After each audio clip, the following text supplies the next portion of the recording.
हा व्हिडिओ अचानक तुझ्या समोर आलेला नाहीये, साक्षात बाळू मामांचा आदेश आहे. हा व्हिडिओ खास तुझ्यासाठीच आहे, म्हणून शेवटपर्यंत बघच. भावा, आदमापूर हे साधंसुद्धा गाव नाही. जसा विश्वाचं कल्याण करणारा स्मशानवासी महादेव कैलासात वसलेला आहे, तसाच माझा धनगरांचा राजा माझा बाळूमामा आज आदमापुरात वसलेला आहे. आदमापूर हे दुसरं तिसरं काही नसून बाळूमामांच्या भक्तांसाठी साक्षात पृथ्वीवरचं कैलास आहे. आता जे समोर दिसतंय ते डोळे भरून साठवून घ्या. आज तुमचे डोळे पावन करून घ्या.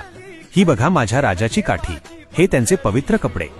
या वस्तूंना साक्षात मामांचा स्पर्श झालाय. ही मामांची ऊर्जा आहे. हा बघा तो ऐतिहासिक वाडा जिथे मामा दुपारी विश्राम करायचे.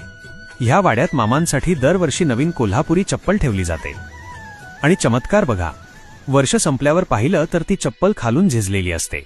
याचा अर्थ आजही माझा बाळूमामा भक्तांच्या रक्षणासाठी कपाळावर भंडारा लावून, हातात ती काठी घेऊन आणि पायात चप्पल घालून रात्रभर गस्त घालतो.